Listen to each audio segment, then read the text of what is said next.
Hello students, welcome to EPG Pathshala. I am Dr. Hari Prasad, Associate Professor at the Department of Biophysics, All India Institute of Medical Sciences, New Delhi. Today I am going to talk to you about the module Physicochemical Properties of Water and Hydrophobicity in Living Systems from the paper Fundamentals of Biophysics. The main learning objectives in this particular module are the introduction and structure of water molecule, water and the human body, the physical and chemical properties of water, interactions between water molecules and hydrogen bonds, interconversion between states of water, ice and its properties, the polar nature of water and the concept of universal solvent, amphoteric nature, redox reaction, hydrolysis and hydrate formation, the concept of hydrophobicity and its biophysical effects, and finally, the implications or the effects of hydrophobicity in disease states. अर्ज है, हमारे जैसे और कौन का सवाल आता है जब देखते हैं ग्रह तारे से सजा हुआ आकाश। हमारे जैसे और कौन का सवाल आता है जब देखते हैं ग्रह तारे से सजा हुआ आकाश।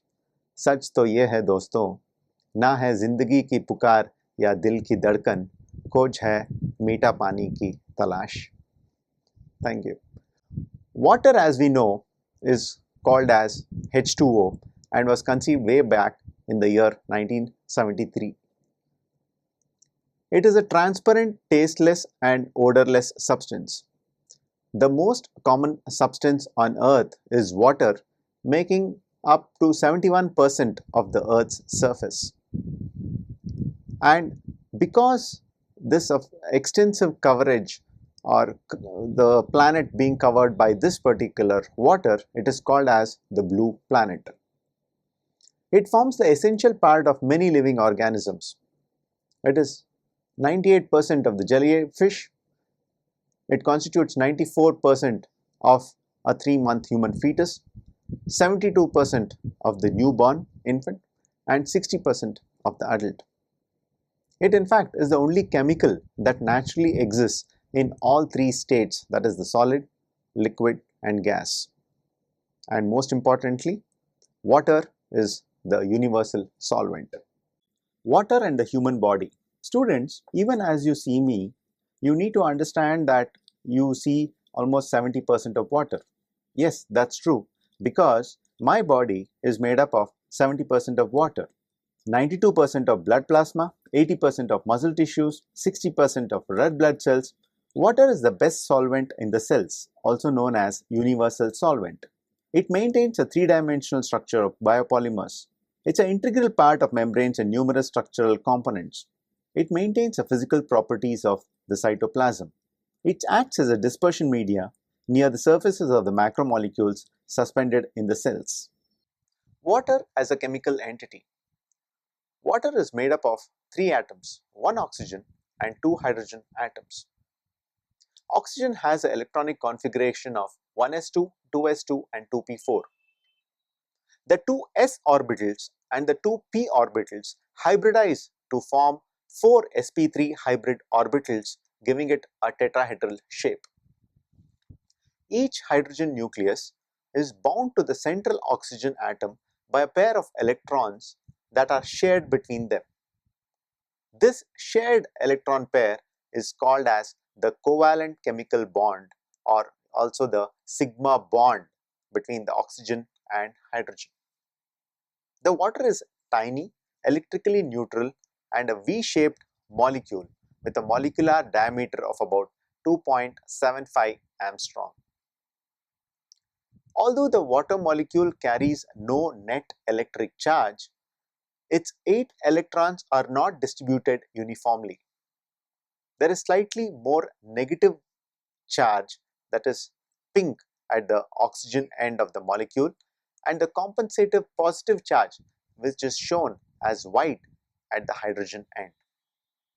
The resulting polarity is largely responsible for water's unique properties and also is called as the electrical dipole. It readily forms inter and intramolecular hydrogen bonds as well as ionic bonds. Structure of water. Water is a bent molecule having a tetrahedral geometry with a bond angle of 104.5 degrees and a OH bond length of 95.7 picometer.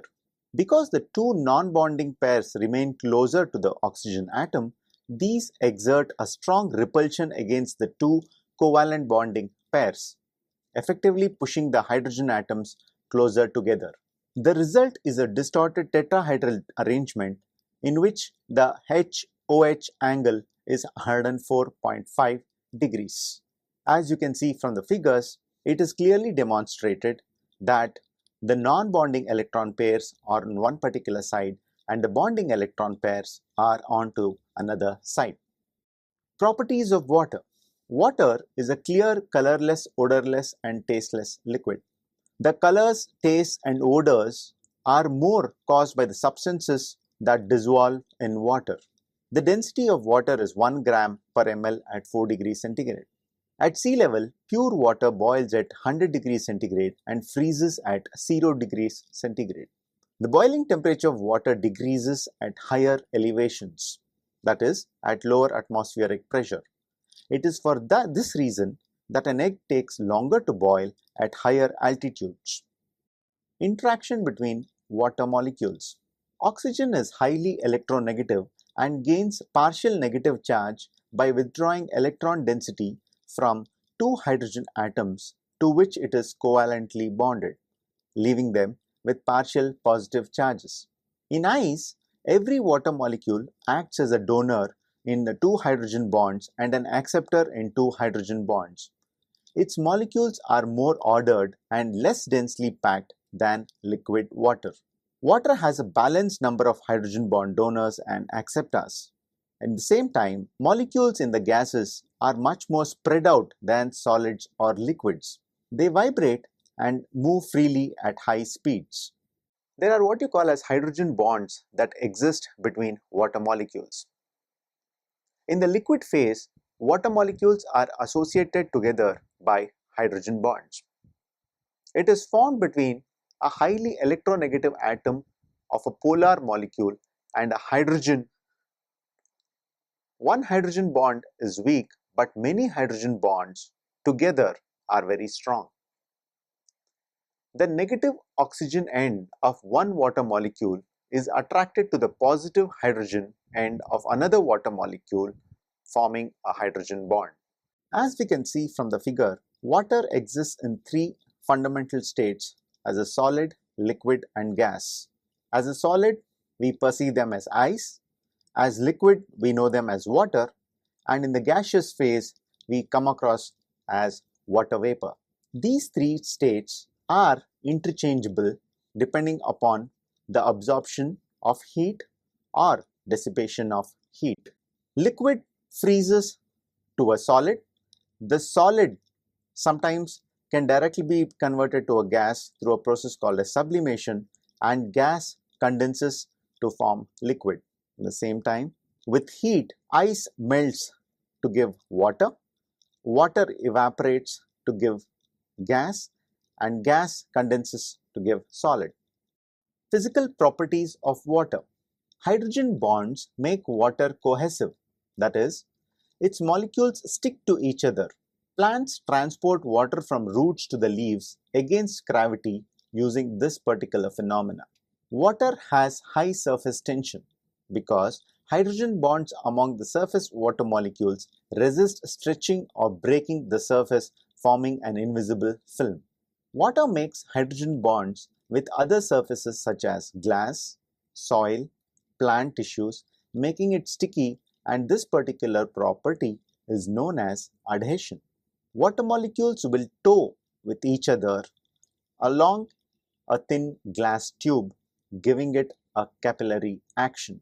High number of bonded interactions exist between molecules, giving it continuity called as transpiration, by which plants and trees take up water from the roots to small pores on the underside of the leaves, and this is released as vapor. Ice has a regular arrangement of atoms, making it less dense. Thereby, making icebergs float. Now students, let's now try to understand the high specific heat of water. Specific heat is the amount of heat that is required or lost to raise or lower the temperature of 1 gram of substance by 1 degree Celsius. Water has high specific heat because a lot of heat energy is required to break hydrogen bonds. After breaking hydrogen bonds, not much is left over to raise the temperature of the water. Water can absorb a lot of heat with little change in temperature. Because of this property, water acts as a thermal buffer and has high thermal capacity. The ocean temperatures vary by no more than 2 degrees centigrade. This creates a hospitable environment for life. Water stabilizes air temperatures by absorbing heat from warmer air and releasing heat to cooler air. Let's now try to understand about heat of vaporization. The heat of vaporization is the amount of heat required for 1 gram of a substance to be converted from a liquid to gas. Hydrogen bonds make it difficult for water molecules to escape the liquid state and are responsible for water's high heat of vaporization. During physical activity, moisture evaporates from our skin and cools us. Since the evaporation of water requires a considerable amount of energy, this is the heat energy that is taken up from the body and therefore is very effective in cooling us.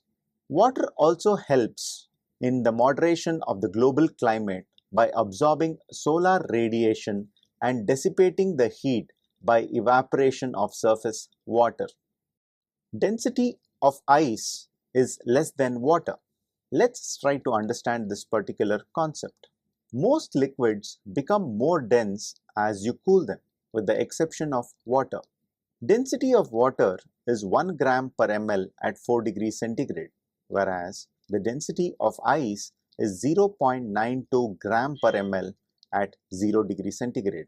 Therefore, ice floats on water. To be more precise, when water freezes to ice, the hydrogen bonds in water create open hexagonal lattice and leaves empty space between the molecules. Therefore, the density decreases. Let's now talk about the structure of ice. At atmospheric pressure, ice crystallizes in the hexagonal form, but at very low temperatures, it condenses to a cubical form.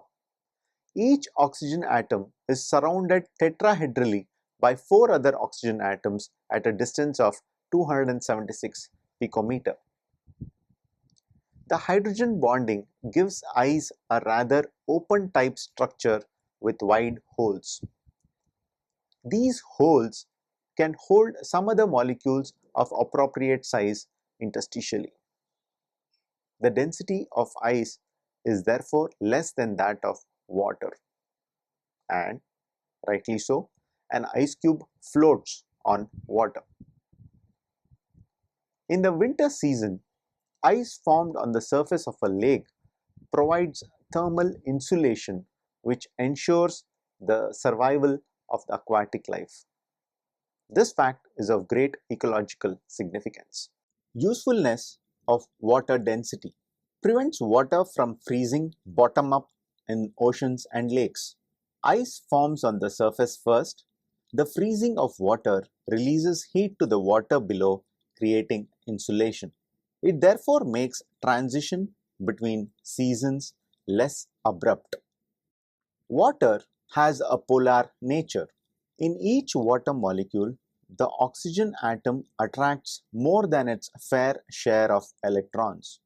Therefore, oxygen acquires a partial negative charge, and hydrogen, on the other hand, acquires partial positive charge.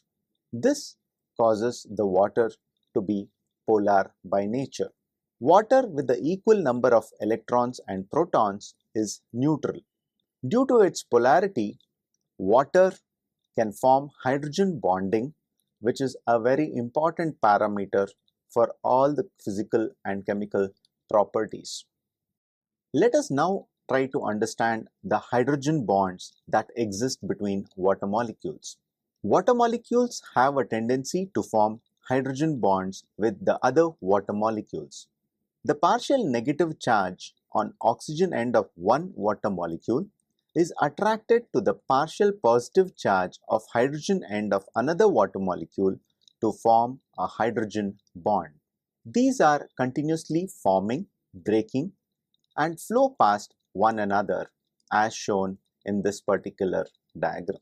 Hydrogen bonds play a crucial role in imparting the fluidic nature as well as impart other properties such as adhesion, cohesion, taking up heat, regulating temperature, evaporative cooling, surface tension, and most importantly, for it to be a solvent.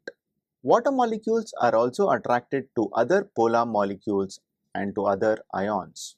A charged or a polar substance is called as hydrophilic or what you call as water loving. Non-polar molecules are called as hydrophobic or water fearing. Water as a universal solvent. The polar nature of water helps to dissolve most of the substances. Proper concentration of ions such as calcium, potassium, sodium, chloride, and molecules such as glucose is essential for the functioning of cells and therefore to life. Some substances do not dissolve well in water. For example, the cell membrane that are composed of lipids create a water resistant barrier around cell and other organelles, and this is a very important phenomena called as compartmentation. Water has certain chemical properties. They are the amphoteric nature, the redox reactions, the hydrolysis reaction, and hydrate formation. Amphoteric nature of water molecule.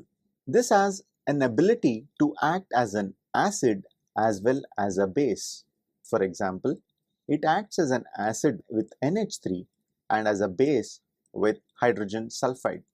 The autoprotolysis or the self-ionization of water also takes place as shown in the equation below, where it acts as an acid as well as a base to give rise to a conjugate acid and a conjugate base. Water in redox reactions. Water can easily be reduced to dihydrogen by highly electropositive metals. For example, when water reacts with sodium, it gives rise to sodium hydroxide and hydrogen. Thus, is a great source of dihydrogen. Water is oxidized to oxygen during photosynthesis, a very important phenomena that takes place in the leaves of plants and trees, wherein carbon dioxide combines with water to give rise to glucose, water, and oxygen. With fluorine too, it is oxidized to oxygen as shown in this equation.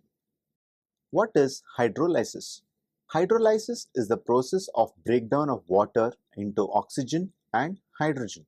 Reaction of a cation and anion or both with water molecule due to which the pH is altered and the cleavage of the hydrogen-oxygen bond in hydrolysis takes place. This is basically done using energy from an electricity source.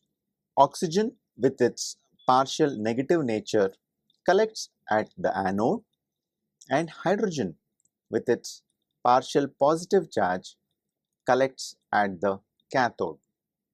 Hydrate formation. Due to high dielectric constant, it has a very strong hydrating tendency. It dissolves many ionic compounds.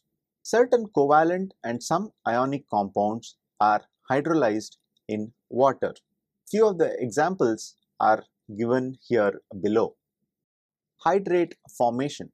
Hydrates are substances that contain water. Certain salts contain water molecules combined in a definite ratio as an integral part of the crystal. With positive ions, there may only be loose attractions between slightly negative oxygen atoms in the water molecules and the positive ions, or there may be formal native covalent or a coordinate covalent bond. With negative ions, hydrogen bonds are formed between lone pairs of electrons on the negative ions and the slightly positive hydrogens in the water molecules. Some of the examples are given below. As you can see, anhydrous cobalt chloride and a cobalt chloride hexahydrate have completely different physical properties. Some of the important parameters that dictate hydration is the existence of a particular physical state of the substance, high pressure and low temperature. Structure making and structure breaking ions. The ability of ions and other molecules to dissolve in water is due to its polarity. Pure water ionizes to a very small degree through to a measurable extent. Structure making ions like calcium, lithium, sodium form stronger bonds with water. Thereby, they decrease the free movement of water molecules and thereby increase the hexamer structure formation. Structure breaking ions like magnesium, potassium form weaker bonds with water. Therefore, it increases the free movement of water molecules and decreases the hexamer structure, or in other words, increases the unstructured water clusters. Presence of a salt disturbs the water structure. The water molecules reorient around the ions. This makes the ions to move with their primary hydration shells. Let's now understand the concept of hydrophobicity. In chemistry, hydrophobicity is the physical property of a molecule, or also known as the hydrophobe, that is seemingly repelled from a mass of water. Hydrophobicity is a measure of the delta G, the transfer of, say for example, an amino acid from water to an organic solvent. Hydrophobic hydration plays a key role in the biological process such as protein folding, membrane formation, ligand binding, and even protein stability. Water is an important factor in determining the energy balance, and the hydrophobic effect plays a very crucial role in dictating the native conformation of a protein. The hydrophobic effect of water. It refers to the association or folding of non-polar molecules in aqueous solution. When water surrounds a hydrophobic molecule, a solvation layer of water molecules is created. This helps to stabilize the conformation. The increased order of water molecules around non-polar substances tends to decrease or lower the entropy. When non-polar groups cluster together, solvation layer forms with simultaneous release of water into the bulk solution, which increases the entropy or decreases the free energy, thereby making it more stable. Biophysical effects and the uses of hydrophobicity. First of all, it's involved in protein folding. Structures of proteins have a hydrophobic core in which residues are buried from the water molecules, and this stabilizes the folded state. Hydrophobicity also plays a very crucial role in protein-protein interactions, formation of lipid micelles, and also the binding of steroid hormones to their receptors. The membrane-bound organelles concentrate and isolate enzymes and reactions in smaller volume, thereby increasing the rate and efficiency of chemical reactions. Patterned superhydrophobic surfaces also have promise for a lab-on-a-chip microfluidic devices and can drastically improve surface-based bioanalysis. We'll get into the concept of protein folding and stabilization. The hydrophobic amino acid residues are buried in the core away from the water, whereas polar residues form hydrogen bonds with the water molecules at the periphery. The juggling and sorting happens till the hydrophobic side chains are packed together in the most stable way. The protein conformations are now stabilized by these hydrophobic interactions in addition to other interactions such as ionic interactions and hydrogen bonded interactions. The concept of hydrophobicity and compartmentalization in the cell. Cell organelles are surrounded by flat sheets of bilayer phospholipid membrane that form a barrier, and this is called as compartmentalization. The hydrophilic heads face and interact with water molecules, whereas the hydrophobic tails form the interior of the bilayer as shown in the figure. This helps different organelles to maintain concentrations of substances such as the enzymes. It helps them to maintain the pH and regulate specialized functions very efficiently. Hydrophobicity as a concept of drug delivery. When drugs are to be delivered, they have to reach the optimum concentration at the site of the drug target. How do they reach this particular concentration at the right site? It's by using what you call as liposome. Liposome is a spherical molecule that is surrounded by hydrophobic lipid layer and can contain molecules at the center, enabling them to deliver the drug. Liposome carries such drugs into the body and fuses with other membranes to release the drug at the right site. In the figure shown here, you see a cross section of a liposome with the lipid bilayer and the drug, which is lipid soluble in the bilayer, and in the aqueous medium at the core of the liposome you have the drug in a crystal form. We have used this particular concept at endothelin receptor binding studies using liposomes in this particular paper. Hydrophobicity and the disease called as sickle cell anemia. Sickle cell anemia is an autosomal recessive disease that causes abnormality in the oxygen carrying protein, that is the hemoglobin. It is caused by a point mutation on the beta globin chain. At this particular position, the hydrophilic glutamic acid gets replaced by a hydrophobic valine.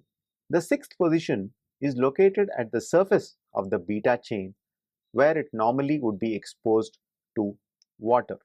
A switch from the hydrophilic to the hydrophobic residue on the surface reduces the solubility of the molecule to the extent that it promotes the formation of large insoluble aggregates.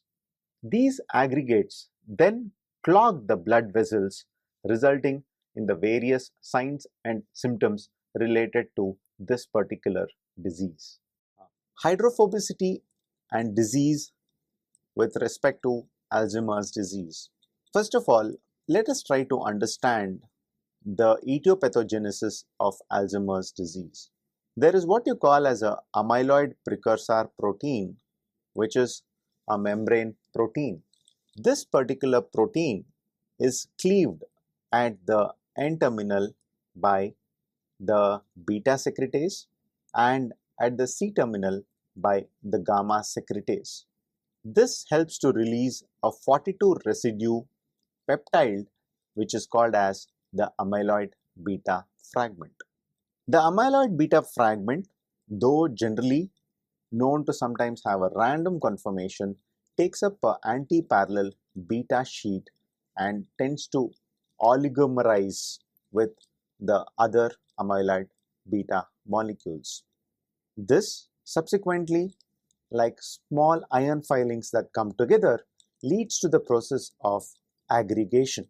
This particular aggregation in the hippocampal region is the basic cause of forgetfulness or dementia in Alzheimer's disease.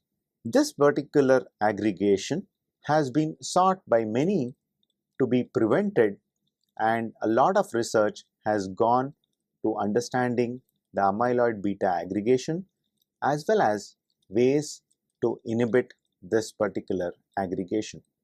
We too have extensively studied this particular molecules where the hydrophobic nature of some of the residues on the peptide result in the concept of aggregation. We have used proline and arginine to good effect to prevent this particular aggregation and has been shown in the upper panel of the microscopic figures that have been shown below. The right side lower panel shows the amyloid beta fibrils, and the left panel is the same amyloid fibrils at an extremely high pH, which tends to solubilize the aggregation. We have also used a particular peptide with the sequence of leucine, valine, phenylalanine, phenylalanine and alanine to prevent this particular aggregation. As you can see, the upper panel is the microscopic picture showing the application of the LVFFA that prevents aggregation, and the lower panel is the control where you have the fibril formation by the amyloid beta. So students, let us now summarize what we have learnt in this particular module. Water is the most abundantly available substance of great biological and chemical significance. The ease with which water is transformed from liquid to solid and to a gaseous state allows it to play a very vital role in the biosphere. The physical properties of water include cohesion, adhesion, high specific heat, high heat of vaporization, low density of ice. The highly polar nature of water leads to hydrogen bonding, which is the maximum in ice and least in water vapor. The polar nature of water also makes it very good solvent. It acts as an amphoteric substance and forms hydrates of different types. Hydrophobicity is the physical property of a molecule that repels water. Hydrophobicity has a role to play in protein folding and stability. It also has a role in compartmentation, drug delivery, and causation of sickle cell anemia and Alzheimer's disease. Thank you.